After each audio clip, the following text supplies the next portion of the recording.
آج کل بہت بڑا مسئلہ اولادوں کے ساتھ یہ، ان کو یہی نہیں پتا کہ ہم میں سے ابا ہے کون. وہ کہتے ہیں ابا نے میرے کو ڈانٹا، ابا نے میرے کو مارا، ابا نے یہ، ابا نے. تو میں کہتا ہوں جب باپ ہے تو ٹھیک ہے، باپ کو تو شریعت یہی کہتی ہے کہ بلا وجہ ہاتھ نہ اٹھاؤ، بلا وجہ ڈانٹنے کی کوشش نہ کرو، حساب دینا پڑے گا، لیکن وہ حساب اللہ لے گا. اولاد بولو نا یار، اولاد کو حکم یہ ہے کہ وَلَا تَقُلْ لَهُمَا اُفٍّ، تم نے اف بھی نہیں کرنا. اب بیٹا آ کے بتا رہے میرے ابا نے میرے کو یوں کیا، میرے ابا نے میرے کو یوں دیکھا، تو میں اس سے کہتا ہوں بھائی تمہارے گھر میں کوئی ابا ہے یا نہیں ہے؟ ابا کی ڈیفینیشن کیا ہے؟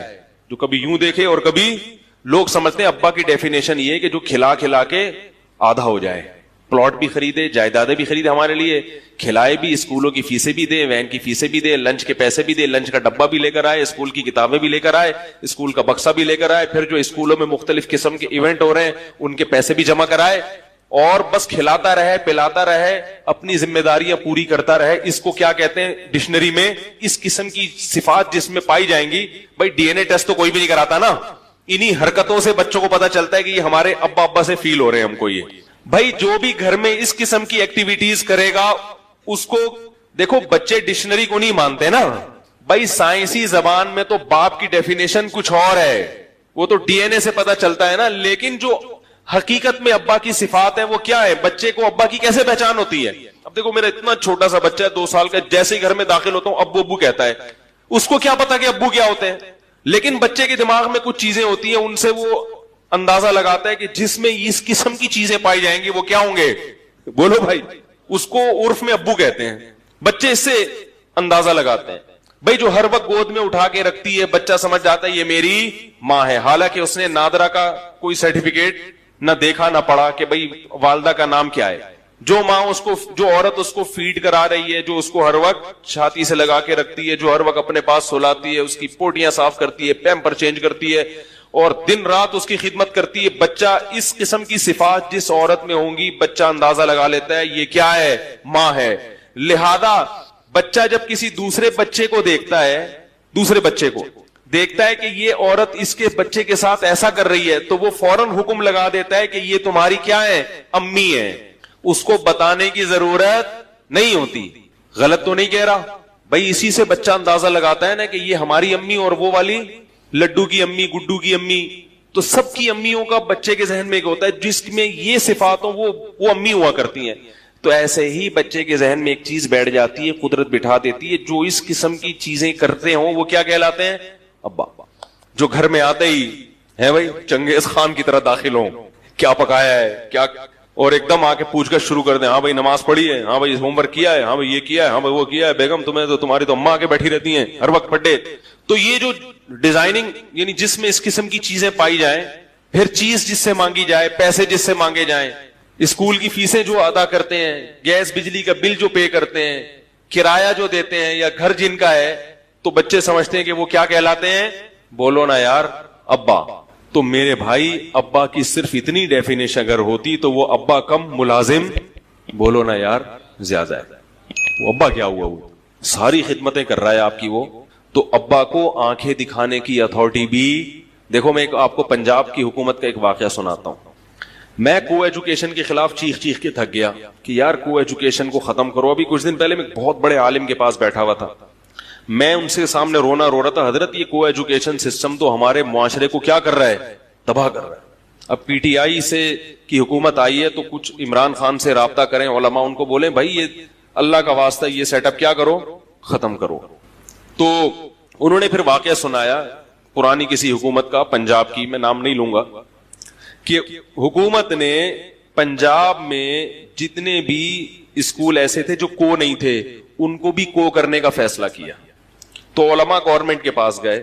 اچھا حکومت نے کہا ہمارے پاس فنڈ نہیں ہے کہ ہم لڑکوں کے الگ اسکول چلائیں اور لڑکیوں کے الگ، فنڈ نہیں ہے تو یہ مجبوری ہے.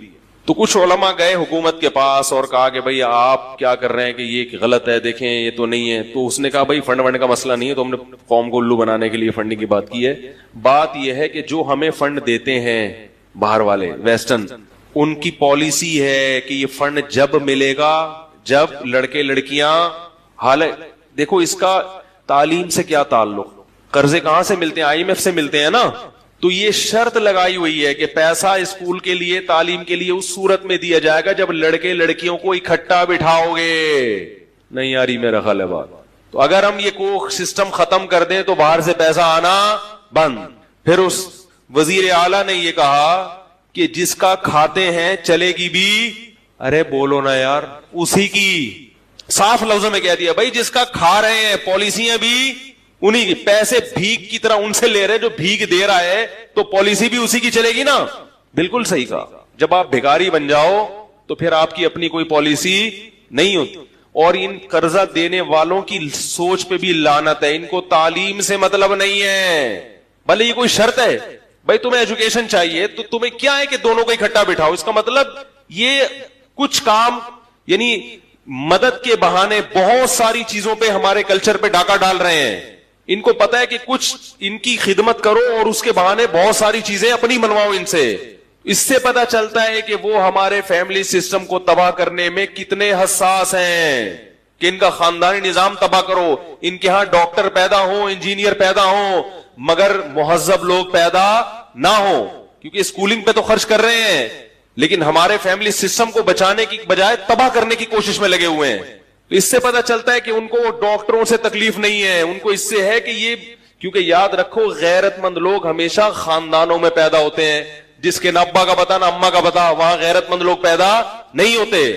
خاندان ہوتا ہے تو انسان کی پہچان ہوتی ہے نا. جب یہ سسٹم زنا پھیلے گا معاشرے میں تو خاندانی نظام برباد ہو جائے گا.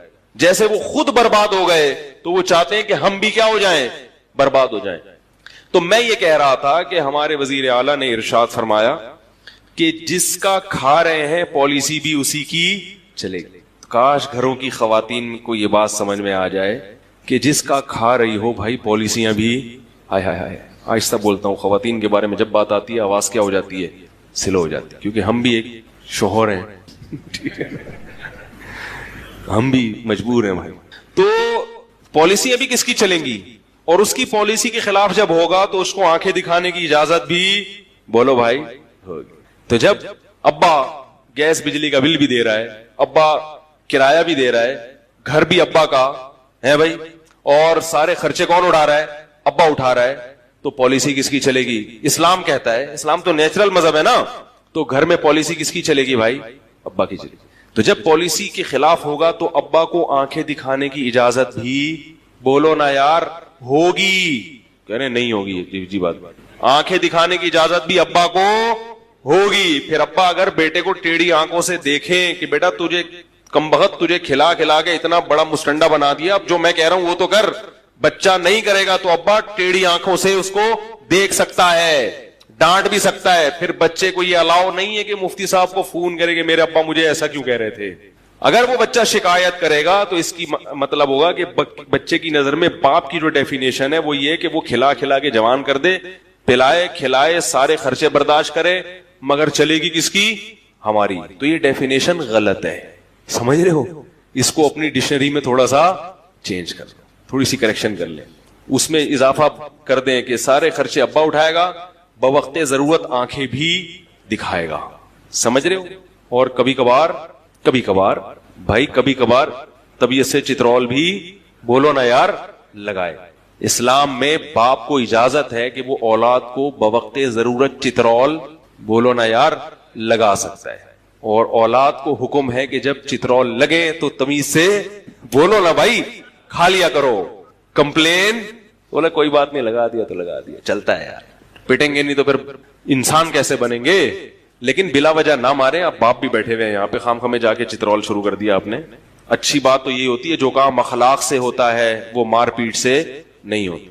جتنا اولاد کو عزت دے کے اس کو اس کی عزت کا خیال کریں گے اتنا بچہ اچھا نکلے گا انشاءاللہ. مار تو بالکل ایک آخری درجہ ہے, جب بالکل کسی صورت میں, جیسے پھوڑے کا پہلے علاج یہ نہیں ہوتا کہ ایک دم اس کو بلیڈ سے کاٹ دیا جائے, پہلے تو بھائی مرہم لگا لو, نہیں ہو رہا اینٹی بایوٹک کھلاؤ, تو پھوڑے ٹھیک ہو جاتے ہیں اکثر. پھر بھی ٹھیک نہیں ہو رہا پھر آپریشن کی طرف آتے ہیں. ایک دم ڈائریکٹ آپریشن کی طرف آ گئے تو اس کے سائیڈ افیکٹ بھی ہوتے ہیں. کیا خیال ہے, ٹھیک ہے نا. تو اس لیے جو والدین بلا وجہ اولاد پہ سختی کرتے ہیں, محبت سے بات نہیں کرتے, ان کو عزت نہیں دیتے, ان کو سمجھاتے نہیں ہے, ان کی غلطیوں پہ چشم پوشی بھی کرنی چاہیے کہ چلو ساری چیزیں ٹھیک نہیں ہوتی, یہ غلط ہو گئی. تو ایک بندے نے مجھے خود بتایا, کہہ رہے میں اسکول میں پڑھتا تھا کو ایجوکیشن, تو کسی لڑکی کو اس نے چھیڑ دیا, اللہ معاف فرمائے, آپ نہیں چھیڑنا شروع کر دیں. جب چھیڑا ہے تو وہ لڑکی اور اس کی اماں پہنچ گئی اس لڑکے کے گھر میں. پہلے غیرت مند لوگ ہوا کرتے تھے نا, آج چھیڑ دو تو خوش ہوگی, سہیلی کو بتایا کہ الحمدللہ چھیڑ کے آئی ہیں, ماشاءاللہ اللہ نے اتنی عزت دی ہے کہ اب مجھے بھی لوگوں نے چھیڑنا, اور ماں باپ خوش ہوں گے, ماشاءاللہ ہماری بچی بھی بالغ ہو گئی بھی ماشاءاللہ. خیر تھوڑا سا زیادہ ہو گیا, لیکن بہرحال کچھ اسی قسم کا سیٹ اپ چل رہا ہے. تو پہلے یہ پرانا 20-25 سال پرانا واقعہ, وہ مجھے بتا رہے تھے کہ ہم نے کہیں چھیڑ دیا, آنکھ میں ٹکا ہو گیا کہیں, تو لڑکی کو غصہ آیا, میں عزت دار, مجھے اس نے ایسے کیوں دیکھا, تو اماں کو بتا دیا اس نے. اماں پہنچ گئی اس کے گھر, لڑکے کے ابا کے گھر. تو کہہ رہے وہ ابا شکر ہے گھر پہ نہیں تھے, اماں کو بتایا. تو کہہ رہے جب میری ماں کو بتایا کہ تمہارا بیٹے نے میری بیٹی کو چھیڑا ہے, اللہ کے بندو اگر چھیڑا بھی ہے تو پورے محلے کو بتانے کی کیا ضرورت ہے بھائی, اپنی عزت اپنے ہاتھ میں ہوتی ہے نا. چلو خیر یہ صرف اماں ہی کو بتایا, لیکن یہ لوگ پوری دنیا میں مشہور کر دیتے ہیں. تو اس کی ماں نے کیا بولا, وہ شخص مجھے خود بتا رہے کہ میری والدہ نے بولا کہ میرا بیٹا ایسا نہیں ہو سکتا, یہ ہر جرم کر سکتا ہے مگر کسی کی بہو بیٹی پہ غلط نگاہیں نہیں ڈال سکتا, میں نے اس کو ہمیشہ حلال کھلایا ہے حرام. وہ بیٹا کہہ رہا ہے یار میری ماں کے جب میرے بارے میں یہ کمنٹس, تو میں تو شرم سے زمین میں بولو بھائی گڑ گیا, یار میری ماں مجھے اتنا اچھا سمجھتی ہے. کہہ رہے اس چیز نے مجھے مجبور کیا کہ آئندہ میں یہ حرکت بولو بھائی نہیں کروں. ماں کہہ رہی ہے یہ نہیں ہو سکتا بھائی, اتنے گھٹیا نہیں ہیں ہم لوگ, اتنے برے نہیں ہیں, اتنے گھٹیا خاندان کے لوگ نہیں ہیں ہم کہ ہمارا بیٹا جا کے دوسرے کی بہنوں اور بیٹیوں کو چھیڑنا شروع کر دے, ایسا نہیں ہو سکتا, کچھ اور کیا ہوگا. تو کہہ رہے وہ حالانکہ کہہ رہے ہم چھیڑ چھاڑ کے آئے ہوئے تھے ٹھیک ہے, لیکن ماں کی طرف سے یہ جو عزت ملی نا, کہہ رہے اس چیز نے مجھے آئندہ اس جرم سے روک دیا کہ بھائی نہیں ہوگا, اب نہیں ہوگا. جیسی ہماری ماں ہمیں سمجھتی ہے تو ہم, آج کل الٹا ہوتا ہے. ابا کے پاس کیس آتا نا, ابا پتہ کیا ابا کیا کرتے, ابا بولتے چھیڑ دیا, مجھے تو پہلے ہی پتا تھا یہ کیا کرے گا, یہ دنیا میں سالہ کسی کام کا یہ ہے نہیں. میں تو پیدا ہوا تھا جس قسم کی آنکھوں سے یہ نرسوں کو دیکھ رہا تھا, اسی وقت میں نے اندازہ لگا لیا تھا کہ یہ ٹھیک ہے بھائی. جب یہ پیدا ہوا تھا نا تو جس طرح یہ نرسوں کو دیکھ رہا تھا, مجھے اسی وقت اندازہ ہو گیا تھا کہ یہ بندہ ٹھیک, تو اس سے کیا ہوگا بھائی, اس میں اور نیگیٹو جذبات. یار میرے ابا میرے کو سمجھتے میں تو آدمی 2 نمبر ہوں, تو پھر تمیز سے 2 نمبر کیا, پھر 4 نمبر بن کے دکھاؤ نا. ایک شخص نے ہیروئن پی, نوجوان لڑکا تھا, انتقال ہو گیا, اللہ مغفرت فرمائے, حالانکہ شریف آدمی تھا, اس کی صحت تھی خراب, بیچارے کو بنتی, حالانکہ کوئی بیماری نہیں تھی, مگر اس کی صحت ہی نہیں بن پا رہی تھی, ہڈیاں نکل رہی ہیں, چہرہ اندر جا رہا ہے. تو لوگوں نے کیا کہنا شروع کر دیا, یار لگتا ہے تم پیتے ہو. واقعی شکل سے بیچارہ ایسے لگ رہا تھا, حالانکہ ایسا تھا نہیں وہ. تو مجھے خود اس نے بتایا کہ لوگ نے مجھے تانا دیا کہ تم ہیروئن پیتے ہو, حالانکہ کہہ رہا میں نہیں پیتا تھا. پتہ نہیں کوئی بعض بیماریاں ٹریس نہیں کر پاتے ڈاکٹر, صحت نہیں بن رہی تھی, بالکل ہڈیاں نکل رہی تھی. کہہ رہا بالآخر میں نے جا کے پینا شروع کر. میں نے کہا جب لوگ مجھے برا سمجھتے ہیں تو میں برا بن کے دکھاؤں گا. غلط کیا اس نے, انتقال ہو گیا, اللہ تعالیٰ مغفرت کرے اس کی. لیکن جن لوگوں نے اس کو اس قسم کے تانے دیے, وہ بھی اس جرم میں برابر کے شریک ہیں یا نہیں. تو بھائی کسی گناہگار کو زیادہ اس طرح سے آپ کرو گے نا, تو اس سے گناہ پہ کیا ہوتی ہے, مزید جرت پیدا ہوتی ہے. تو اباؤں کو بھی چاہیے کہ اولاد کی تربیت میں تھوڑا سا اس کی عزت کا خیال, ارے بول لو یار, رکھ لیا بیٹا تم بڑے اچھے آدمی, ایسا تم سے ہو گیا, لیکن ہمیں پتا ہے تم ایسے ہو نہیں, کیونکہ مجھ سے بھی ایک دفعہ ہو گیا تھا ایسے یہ زیادہ راز نہ فاش کریں اس کے سامنے, میری تو تھوڑی سی عادت ہے دائیں بائیں نکلنے کی. ایسا نہ کہیں کہ میں بھی کر چکا ہوں. بچے کے سامنے کبھی اپنی برائی نہ آنے دو. بچوں کو جب باپ کا پتہ چلتا ہے نا باپ سے ہی غلطی ہوئی ہے, تو بہت منفی اثرات پڑتے ہیں اس کے اوپر. بچے کے سامنے تو باپ کی تعریف ہی ہوگی, تمہارے باپ جیسا کوئی دنیا میں ہے ہی نہیں. تو لیکن پھر بھی اگر ابا نے آنکھیں دکھا دی اور کبھی 2-4 تھپڑ لگا دیے, تو عزت دار آدمی تمیز سے مار کھاتا ہے, وہ چرچے نہیں کرتا کہ ارے ابا ہیں یار جب کھلا رہے ہیں, کیا اوقات ہے باپ اگر نکال کے گھر سے باہر بولے چل نکل بے یہاں سے, کیا اوقات ہے, کوئی پوچھے گا. باپ کو مکمل کیش کرا لیتے ہیں, پھر جب اپنے پاؤں پہ کھڑے ہوتے ہیں تو پھر ابا کو ابا ماننا چھوڑ دیتے ہیں. پہلے باپ کو مکمل کیش کراتے ہیں, خرچہ بھی لے لیا, تعلیم کے پیسے بھی لے لیے, گھر میں 20-20 25-25 سال گھر کی سہولت بھی حاصل کر لی, اور اماں کی جو فیسلٹی ہے وہ بھی تو ابا کی طرف سے ہے نا. ابا اگر اماں کو گھر سے نکال دیتے تو پھر اماں بھی اس طرح سے آپ کو عزت کے ساتھ نہیں پال سکتی تھی. آپ کے ابا نے آپ کی اماں کی بھی کڑوی کسیلی اونچی نیچی برداشت کی اور اس کو رکھا گھر میں, تو نتیجہ کیا نکلا؟ آپ عزت کے ساتھ پلے بڑے ہو. جب عزت کے ساتھ آپ پل بڑھ گئے, معاشرے میں آپ کا ایک نام بن گیا, قوم بن گئی, شادی بھی ہو گئی, لوگوں نے کہا بھائی ابا ہیں ماشاءاللہ ان لوگوں کے, بھائی اچھے لوگ ہیں, ابا بھی آئے ہیں شادی میں, ورنہ ابا نہ جائیں تو کوئی رشتہ بھی نہیں دیتا نا. سارے کام ہو گئے, اب ابا کو کیش کرا لیا, اب ابا کسی کام کے نہیں ہے. صحیح ہے نا؟ پھر ابا اچھے نہیں لگتے, کیونکہ اب آپ کے سارے کام جو ابا سے منسلک تھے وہ تو ہو گئے, اب ابا بوڑھے ہو گئے ہیں, اور ابا میں صفات وہی ہیں, ڈانٹنا اور وہ تنبیہ کرنا. اب ابا ڈانٹتے ہوئے اچھے نہیں لگتے, کیونکہ اب ابا کسی کام کے رہے نہیں. تو غیرت مند لوگوں کو جب ابا پرانے ہو جاتے ہیں تو اور بھی زیادہ اچھے لگتے ہیں. کیا خیال ہے بھائی؟ جتنے پرانے اماں ہوگی جتنا پرانا ابا ہوگا. غیرت مند لوگ کو اماں کا بھی یہی ہے. بیٹیاں دیکھو اماں کے ساتھ رہتی ہیں, کھاتی ہیں, پیتی ہیں, جب اماں کی ضرورت نہیں رہی تو پھر اماں نہیں رہی, پھر برداشت نہیں کرتی اس کو. تو غیرت مند لوگوں کو ابا اماں جتنے بوڑھے ہوتے ہیں اتنے زیادہ اچھے لگتے ہو. کہتے ہیں اب تو ڈانٹو. ہم نے ایسے بھی لوگ دیکھے ہیں کہ اپنے بزرگوں کے پاس آئے, اپنے والدین کے پاس بولے ہمیں ڈانٹا کرو بھائی. کیا خیال ہے؟ ہم چاہتے ہیں کہ آپ کی ڈانٹ, بولو بھائی, کھائیں ہم ڈانٹ, تاکہ ہمیں احساس ہو کہ ہم آپ کی اولاد ہیں, خوش ہوتے ہیں اس سے. تو میرے بھائی آخرت کی فکر اگر پیدا ہو گئی نا تو یہ ساری چیزیں انشاءاللہ اللہ کو حساب دینا ہے قیامت کے دن, ایک ایک چیز کا حساب دینا ہے. اَيَحْسَبُ الْإِنسَانُ أَن يُتْرَكَ سُدًى, اللہ فرماتے ہیں انسان یہ سمجھتا ہے کہ ایسے ہی چھوڑ دیا جائے گا. ایسے دنیا میں کوئی بھی نہیں چھوڑا جائے گا میرے بھائی. یہ تو غیر مسلموں کا نظریہ ہے کہ بس یہ دنیا ہے, کھاؤ پیو موج مستی کرو مر جاؤ. اللہ فرماتے ہیں ایسا نہیں ہے. تو میرے بھائی اگر مکمل صحیح بننا ہے تو کیا کرنا پڑے گا؟ آخرت کی فکر پیدا کرنی پڑے گی. اس کے لیے علماء نے ایک طریقہ بیان کیا ہے, کیونکہ ابھی تو میں نے بھی بیان کر لیا, آپ نے بھی بیان سن لیا, تھوڑا سا احساس ہو گیا. جب گھر جاتے ہیں تو سب بھول بھلیاں, کیا خیال ہے؟ پتہ ہی نہیں چلتا, بیان ہی ہوا تو یاد بھی نہیں رہتا کیا باتیں ہوئی کیا نہیں ہوئی, سب بھول بھلیاں ہو جاتا ہے. تو علماء نے اس کا طریقہ بیان کیا ہے کہ روزانہ رات کو سونے سے پہلے 5 منٹ محاسبہ کریں اور 5 منٹ مراقبہ کریں. بات آ رہی ہے سمجھ میں؟ 5 منٹ محاسبہ اور 5 منٹ, دیکھو جو کام تھوڑا ہو مگر ڈیلی بیسس پہ ہو اس کی برکات زیادہ ہوتی ہیں, اور جو کام زیادہ ہو مگر پابندی سے نہ ہو اس میں برکت, بولو نا یار, نہیں ہوئی. لوگ ایک دم صحت بنانے آتے ہیں نا, وہ طاقت کی دوائیں کھانا شروع, وہ ایک اور بڑی اچھی اچھی خوراکیں کھانا شروع, تھوڑے دن میں جوش ختم. تو جو کنٹینیو کوئی بھی کام کرے گا نا پابندی سے, چاہے تھوڑا ہو, اس کی برکتیں زیادہ. تو 5 منٹ سے زیادہ نہیں, زیادہ کریں گے تھک جائیں گے, تو 5 منٹ بہت ہیں. مراقبہ اور 5 منٹ, مراقبہ کسے کہتے ہیں؟ یہ مراقبے سینٹر والے مراقبے نہیں جو روحانی لوگ کراتے ہیں ٹوپی ڈرامے. مراقبہ ہال میں آئیے اور مراقبہ کیجیے اور پھر آپ گھومیں گے آسمان کی سیر. یہ دماغی کیا ہے, تھوڑی سی سیٹنگ آؤٹ ہونے کی دلیل. مراقبہ وہ جو حدیث میں آتا ہے, اور محاسبہ وہ جس کا اللہ اس کے رسول نے حکم دیا. محاسبے کو آج کی زبان میں احتساب کہا جاتا ہے. آپ نے سنا ہوگا نا بھائی, احتساب سب کا ہوگا. یہ لفظ سنا ہے کہ نہیں سنا؟ ارے کہتے ہیں نا اپوزیشن کا بھی احتساب ہوگا, اپوزیشن والے حکومت میں آتے کہتے ہیں سب کا احتساب ہوگا, یعنی ہمارے علاوہ سب کا. بھائی یہی مطلب ہوتا ہے نا, وزیر اعظم جب تقریر کرتے ہیں کہ سب کا احتساب ہوگا, مطلب کیا کہ میرے علاوہ جتنے بھی دنیا میں لوگ ہیں سب کا احتساب ہوگا. حکمرانوں کی یہ سوچ ہوتی ہے. جب عدالت کہہ رہی ہوتی ہے کہ سب کا احتساب ہوگا, تو مطلب جج صاحب کہتے ہیں میرے علاوہ جتنے بھی لوگ ہیں سب کا احتساب ہوگا.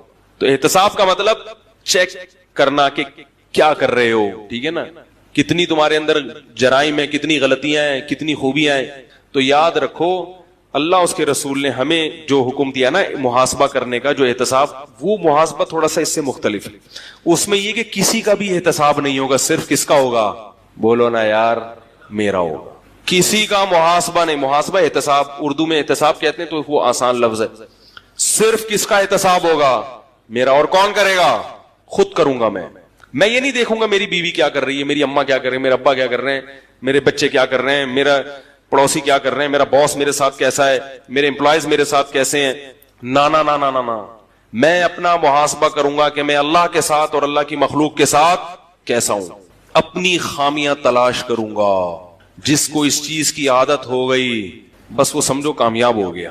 اپنا احتساب کرنے کے لیے ہم میں سے کوئی بھی تیار بولو نا یار نہیں ہے. دوسروں کے پیچھے ڈنڈا لے کے پڑے ہوئے، حالانکہ دوسرے کی اصلاح ہمارے بس میں نہیں ہے. ہم صرف اپنے آپ کو ٹھیک کر سکتے ہیں، دوسرے کو ٹھیک ہونے کا مشورہ دے سکتے ہیں. بلکہ ہمارے حضرت فرمایا کرتے تھے دوسرے کو ٹھیک ہونے کا مشورہ بھی اس لیے دیا کرو کہ میں نے اپنے آپ کو ٹھیک کرنا ہے، اور اس میں یہ بھی داخل ہے کہ جو برائی نظر آئے تو اس کو ختم کرنے کی کوشش. تو تبلیغ بھی اس نیت سے کہ بھئی یہ میری ذمہ داری ہے، نہیں کی تو میں پکڑا جاؤں گا، تو میں اپنی ذمہ داری پوری کر رہا ہوں، مجھے تمہاری فکر نہیں ہے. بات نہیں آ رہی میرا خیال ہے.